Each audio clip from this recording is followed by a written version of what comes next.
Welcome guys, welcome to পাহাড় প্রেমী channel. আমি দেবাব্রত হাজরা তোমাদের সামনে একটা নতুন ভিডিও নিয়ে আসতে চলেছি। পাহাড়, ঝর্ণা, জঙ্গল, পাহাড়ের ক্ষেত এইসব বাদ দিয়ে আমি আজকে তোমাদের সামনে পরিবেশন করবো একটা নতুন তথ্য, একদম নতুন রূপে। সেটা বানগড় ফোর্ট।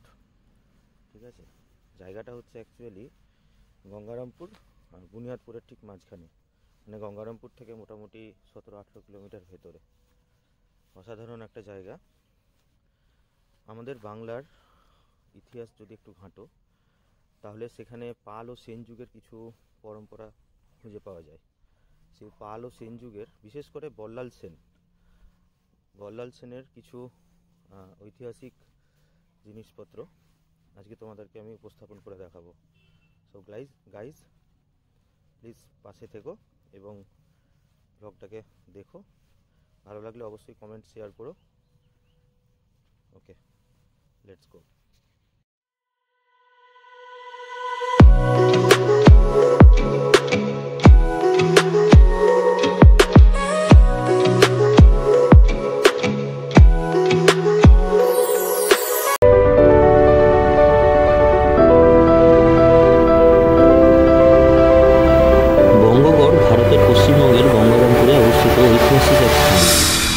বঙ্গগড় বা বানগড় ছিল প্রাচীন শহর, ভাষা বিষয়ে আঞ্চলিক বিভাগ প্রশাসনিক কেন্দ্র ছিল। অনুযায়ী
পূর্ব বর্ধমান যুক্তির বিস্তৃত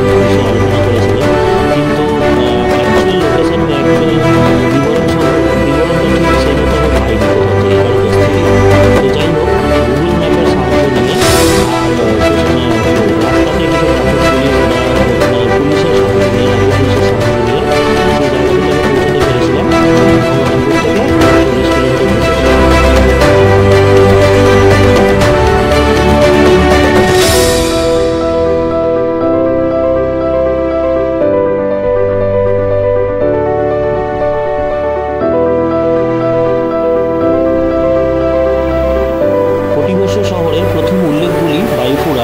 বৃহৎ সংহিতা থেকে পাওয়া যায়। অভিধানবিদ হেমচন্দ্র অভিধান চিন্তামণি এবং পুরুষোত্তমা এই শহরটিকে বেশ কয়েকটি নামে উল্লেখ করেছেন। উমা, বন বা বানপুরা।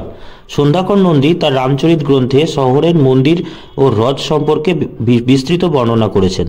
শহরের ধ্বংসাবশেষ বানগড়ে পাওয়া যায়, যা পূর্ব ভারতের পশ্চিমবঙ্গ রাজ্যের দক্ষিণ দিনাজপুর জেলার বালুরঘাট শহর থেকে প্রায় 45 কিলোমিটার দক্ষিণে গঙ্গারামপুর শহরে অবস্থিত। দেবীকোটায় একটি বৌদ্ধ বিহার ছিল বলে অনুমান করা হয়।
1204 সালে মুহাম্মদ বখতিয়ার খলজি বাংলায় প্রথম মুসলিম শাসন প্রতিষ্ঠা করেন।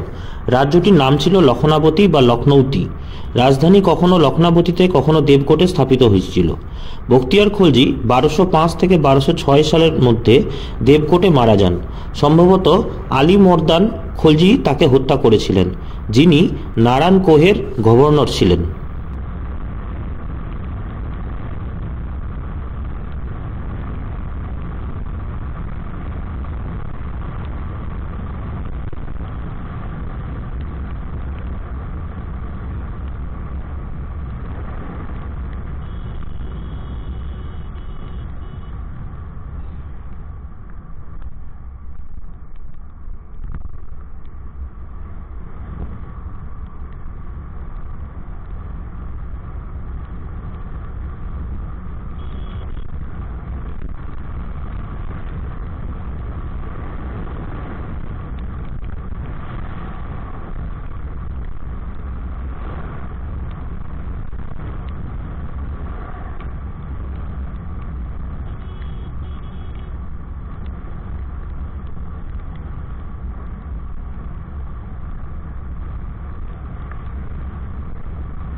1938 থেকে 1941 সালে কেজি গোস্বামীর নেতৃত্বে একটি দল দ্বারা বানগড়ের প্রথম খনন কাজ শুরু করা হয়েছিল।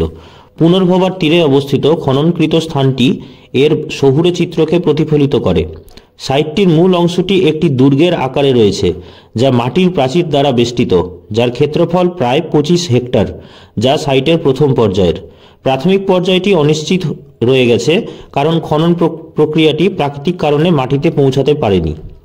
দুর্গ এলাকাটি মৌর্যদের সময় থেকে মধ্যযুগ পর্যন্ত 5টি সাংস্কৃতিক পর্যায় প্রকাশ করে। প্রাথমিক পর্যায়ে মৌর্য যুগ ইঙ্গিত দেয় যে শহরটির একটি শালীন শুরু হয়েছিল, যেখানে সম্ভবত এটি একটি মাটির প্রাচীর ছিল।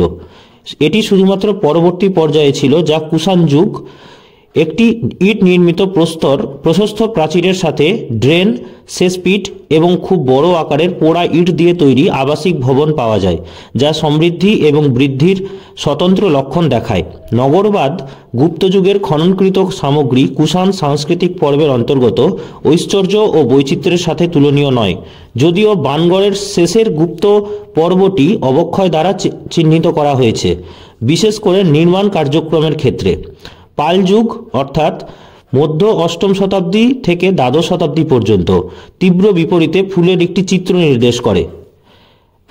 প্রাচীর, কম্পাউন্ড ওয়াল, আবাসিক কোয়ার্টার, চলাচলের পথ সহ মন্দির এবং ঘেরা দেওয়াল, স্যাঁতস্যাঁতে শস্যভাণ্ডার, বাথরুম, ড্রেন এবং রিং কূপগুলি শহরের একটি সমৃদ্ধ অবস্থার ইঙ্গিত দেয়।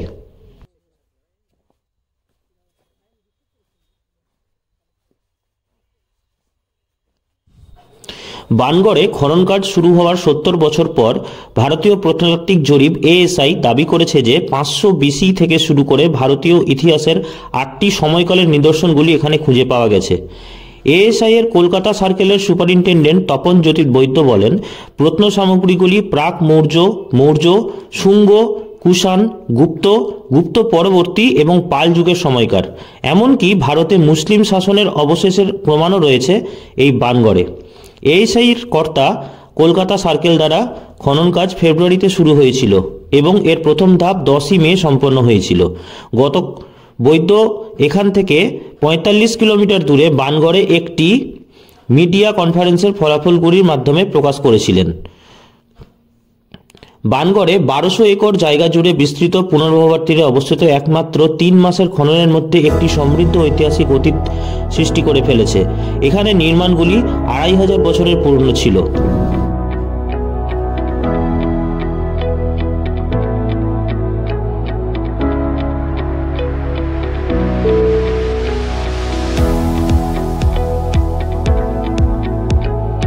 বানগড়ের বিভিন্ন ধ্বংসাবশেষের স্থান থেকে মুদ্রা, পাথরের মূর্তি, প্রাচীন ব্যবহৃত মৃৎপাত্রের শিলের টুকরো এবং পাত্র ও বিভিন্ন অলংকার সংগ্রহ করা হয়েছে।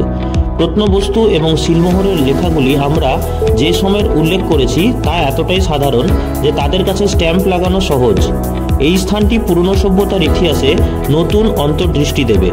আমাদের কাছে প্রমাণ রয়েছে যে প্রাচীন গ্রিক এবং অন্যান্য ইউরোপীয় সভ্যতার সাথে বানগড়ের যোগসূত্র ছিল। বানগড়ের খনন কাজ 1938 সালে কলকাতা বিশ্ববিদ্যালয়ের একটি দল প্রখ্যাত ইতিহাসবিদ KB গোস্বামীর নেতৃত্বে শুরু হয়েছিল এবং কাজটি 1941 সাল পর্যন্ত অব্যাহত ছিল। সেই সময় মৌর্য শিলগুলি পাওয়া গিয়েছিল। 2007 সালে ASI এর পাটনা সার্কেল খনন কাজ শুরু করে, কিন্তু মাত্র 2 মাসের জন্য এই খনন কাজটি চলে।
কিন্তু আমার একটা জিনিস ভেবে খুব খারাপ লাগলো যে এত ভালো, এত গুরুত্বপূর্ণ একটা ঐতিহাসিক স্থান, যেখানে এতগুলো যুগের নিদর্শন পাওয়া গেছে, সেই স্থানটাকে এইভাবে উন্মুক্ত রাখাটা কি সত্যি উচিত? প্রশাসনের কাছে আমার মানে বিনম্র অনুরোধ থাকলো যেন খুব দ্রুত এই জায়গাটিকে সংরক্ষণশীল একটা অঞ্চলের মধ্যে নিয়ে আসা যায়, রিজার্ভড এরিয়ার মধ্যে আনা হয়।